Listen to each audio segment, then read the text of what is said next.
Hey beauty babes, welcome back to my channel. I am Maria, aka Agape Love Girl. Thank you so much for stopping by today. So today's video is a loving lately kind of video, and I haven't done one of these in quite a long time. I think it's been months, several months. But I realized that there are quite a few things that, or just a few things that I've really been loving and enjoying lately that are new to me. So I thought I would share them with you. So the first thing that I have is not necessarily a beauty product or beauty item, but I kind of feel like it is a little bit beauty related because I feel like the kind of person you are and the way you are definitely reflects on beauty. I've talked about that a little bit in my very first naked vlog video. So this first thing is actually a book / study I've been doing lately, and it's called The Bad Girls of the Bible and What We Can Learn from Them. This is by Liz Curtis Higgs, and I've read this book before, actually several years ago, probably like 6 or more years ago, and I'm rereading it again because a few ladies in our church are kind of getting together, reading it and answering a few questions, kind of like a little book study on it. And I just think it's a really great book because a lot of the times when we do Bible studies or when we read the Bible, we tend to think it's only about good people doing good things and all that kind of stuff in it. And you know, we think about the Proverbs 31 woman and all these this list of really amazing things that define her and describe her and all that kind of stuff. And it's kind of hard for us to look at that and read those things and feel like we can live up to those things.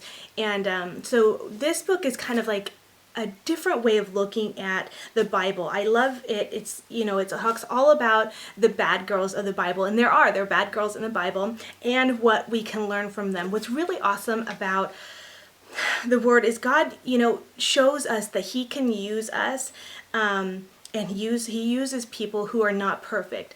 And I just think that's really amazing. And so this book kind of really highlights and reflects that. It's a really interesting book. The author takes stories from women in the Bible, the bad girls in the Bible, and she kind of retells the story in a more modern version. She kind of tells it in a story kind of way, and then after she does that, she'll go into the verses and talk a little bit more about them. But I wanted to read a few different things in here to tell you about it a little bit more. So I just highlighted some things that I thought were really great kind of in the introduction of this book.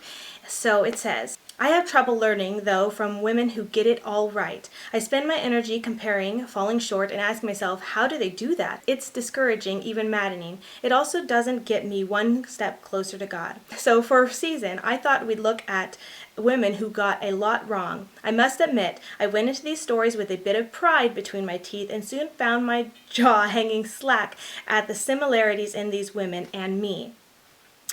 How is it possible, Lord? I love you, love your word, love your people. How can I see so much myself in these sleazy women? Ah, sisters, our sins may be a surprise to us, but they are no surprise to the Lord. For a man's ways are full view of the Lord, and he examines all his paths. Proverbs 5:21. Let's see, let me kind of skip along so I'm not reading the whole book to you guys.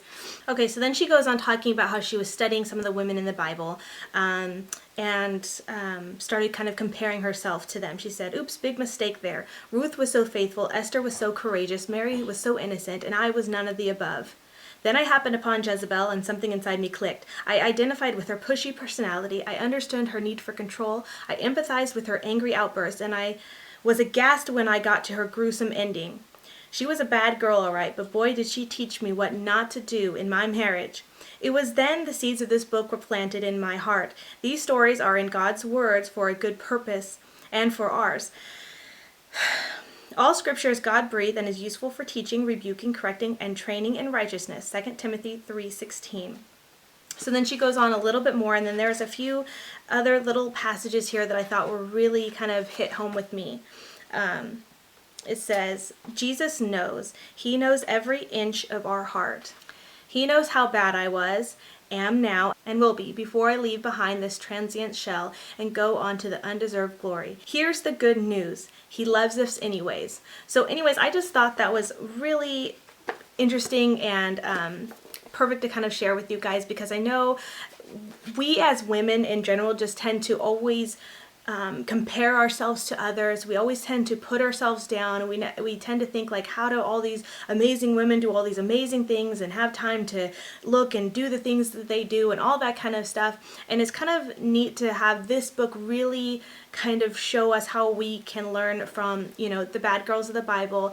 And it's crazy to see how much we relate to them, and how gracious God is, how patient God is, and the mercy that he gives to us. Anyways, I won't go too much more into this without telling you guys the whole book, but I definitely recommend you guys read it. Like I said, this is my second time reading it. We're halfway through it in our study with the group of women, and it's just really amazing. I definitely recommend you could read it on your own or get together with a group of women to talk about it. I definitely feel like this time around in this study with a few other women is really cool, because you get to hear the different perspectives from different women, because not every story I feel like I relate to, but when you hear it from another person's perspective and how it relates to them, it really makes you think.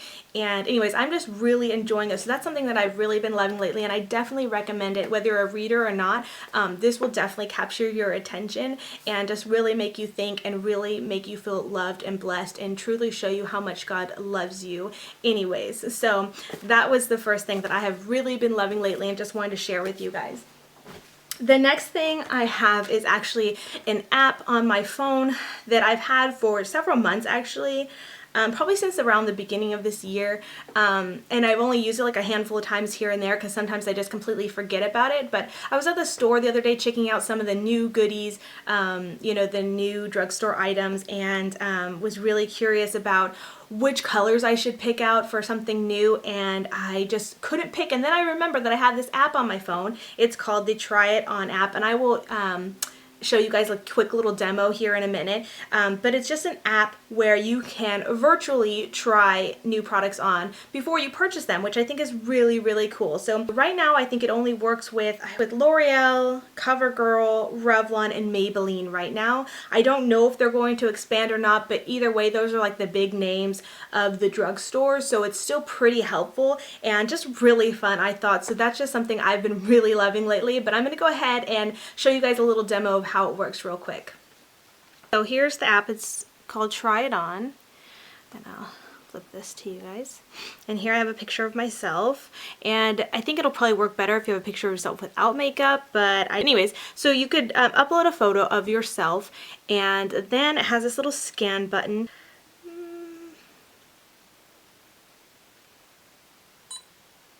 And so then it'll change.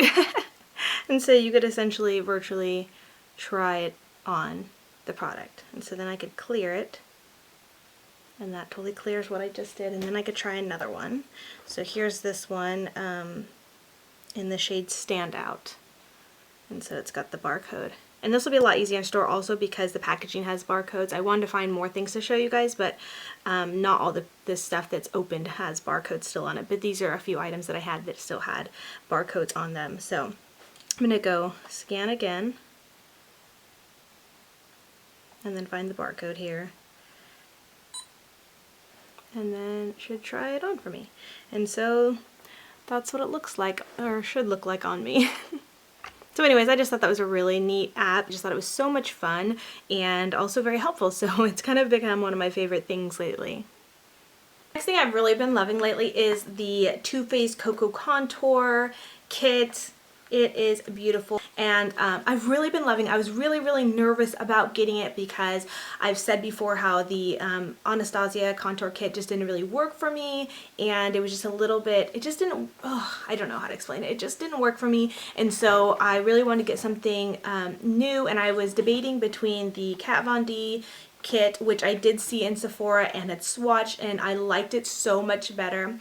And then I had seen this come out, and it's a little bit cheaper obviously, but you don't get, you only get 4 shades, and anyways, I knew already that I love the Chocolate Soleil bronzer, so I had a feeling that I would like this one, but I was still really nervous. I ordered it online and got it, and I actually have been really, really loving it. Of course, I love that it smells like chocolate. It is amazing. I think that the shades are actually really, really nice. This one is a lot more cooler toned.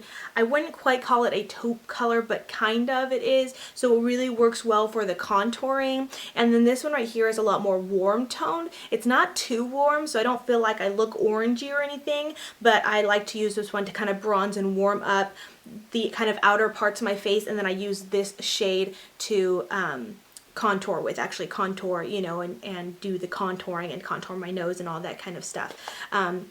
This one right here, the light cocoa, is really great. I love it under my eyes and obviously down the bridge of my nose and all the normal place you would highlight. I love that it's a matte highlighter. It's super pigmented and it's just really, really amazing. Most of the time, you guys know I use the banana powder from the Anastasia kit under my eyes, or the Ben Nye banana powder mixed with the e.l.f. powder, you guys know that I talk about, under my eyes. But I've actually been using this and it actually works really great under my eyes for kind of brightening it up and stuff like that. The Pop of Light is gorgeous, though I don't use it as much because it does have a lot of glitter in it. It is like actual glitter, so I don't necessarily like this for like highlighting under my eyes or down the bridge of my nose or anything, because I feel like it's just too much glitter. But I will put a little bit here on my Cupid's bow, and then maybe a little bit back here just to add a little bit of a pop of light, which that's what it is, a pop of light. But I don't use it as much, but I'm not disappointed by that at all, because sometimes you do want to have a little bit of sparkle and glow to you. And glitter to you, but not all the time. But I'm still not disappointed in it. I really, really like it. I've really been loving it a lot. I've been using it. This is my main thing I've been using since I got it. And so I really, really like it. I'm glad I got it. I definitely recommend it. I still kind of really want to try the Kat Von D contour kit too, but of course it's so much money and I don't really need it, but you know, that's just how we are. Also, like, it does have the brush with it, which I don't use too much. I just find it's nice that it is angled. It can get into there, but I just find that it's so, like, flimsy-ish for me. I like something that's a little bit more, you know, sturdy. I don't know. I'm just kind of picky when it comes to brushes, but it is super cute. The next thing up is the Sephora brand solid brush cleaner. I think I remember hearing someone say that this was like a dupe for the Beauty Blender solid brush cleaner.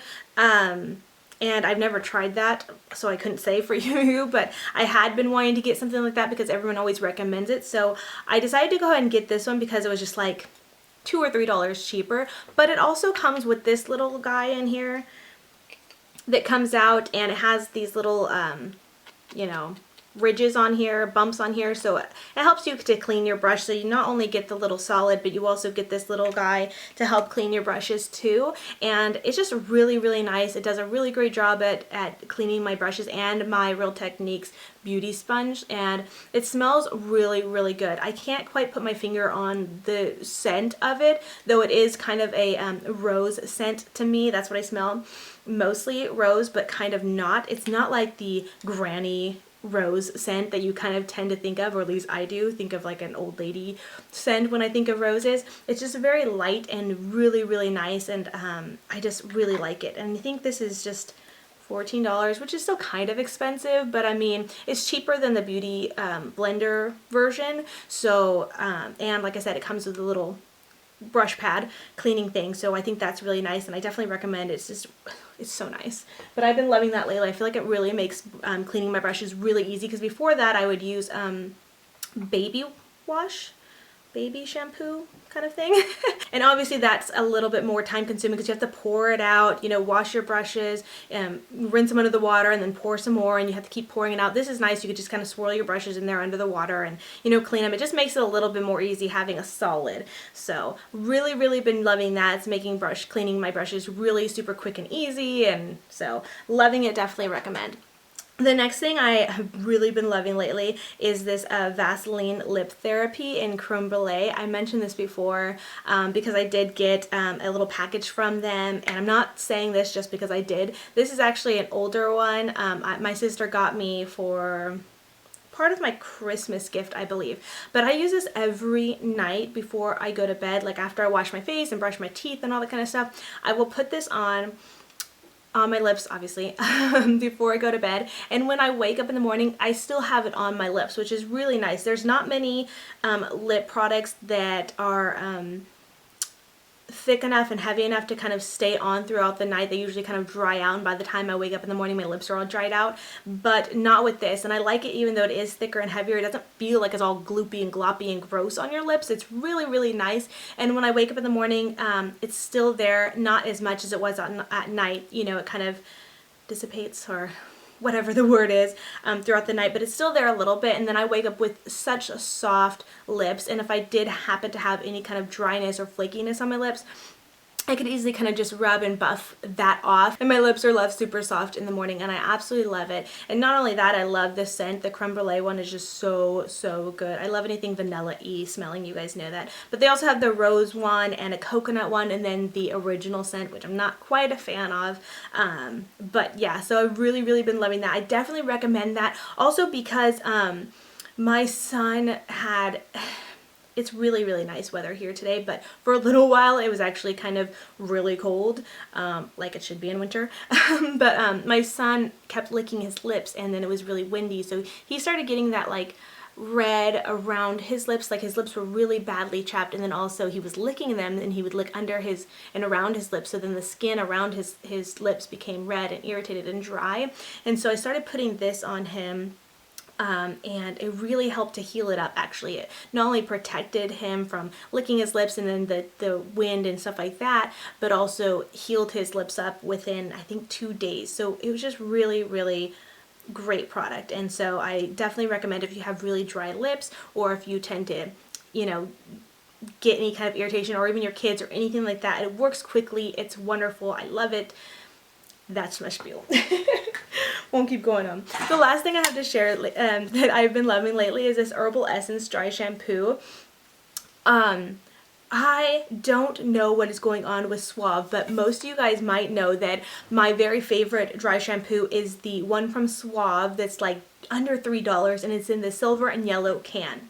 Not the gold one, which I only seem to be finding lately. So lately I cannot seem to find the, you know, silver and yellow one. I don't know if they're not making that anymore, or if it's discontinued. I don't know what's up, Suave, but I'm really sad that I can't find that in stores anymore. It makes me super sad because that is my favorite. I did try the like goldish one that's like has keratin in, I think. I can't remember, but I don't like it as much. I liked it at first. I thought the scent was really nice, but then after a while it's just too strong and gives me a headache. And I don't know what it is about that one, but I don't find that I like it as much. I feel like it makes my hair a little bit greasier, quicker, rather than keeping it looking fresher like it's supposed to. I mean, it's dry shampoo. It's supposed to keep your hair from looking greasy. But I just didn't like it as much. So I've been kind of trying to branch out and try different dry shampoos, ones that are affordable. So I did try, oh, what's the one called that everyone always loves? I have it in my empties here.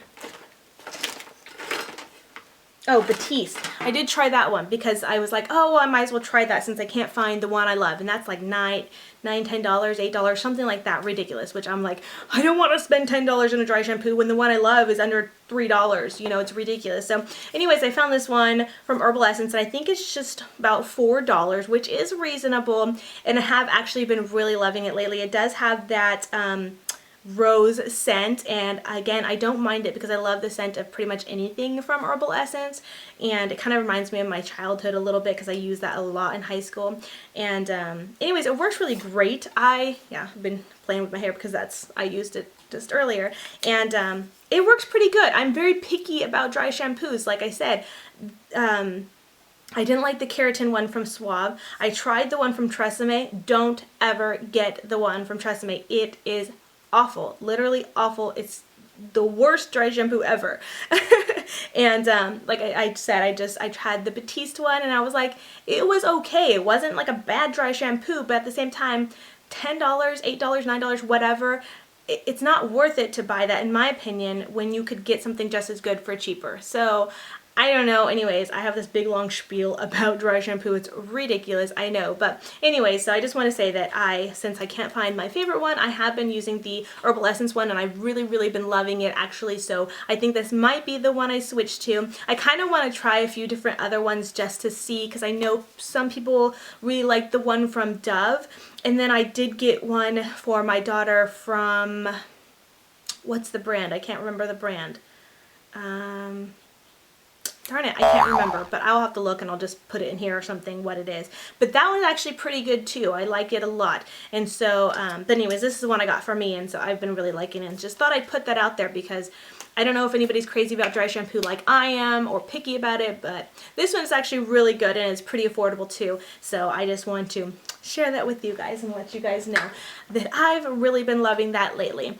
And that is it. That is all the things that I have today to share with you that I've really been loving lately. Let me know what you guys think of the products I mentioned.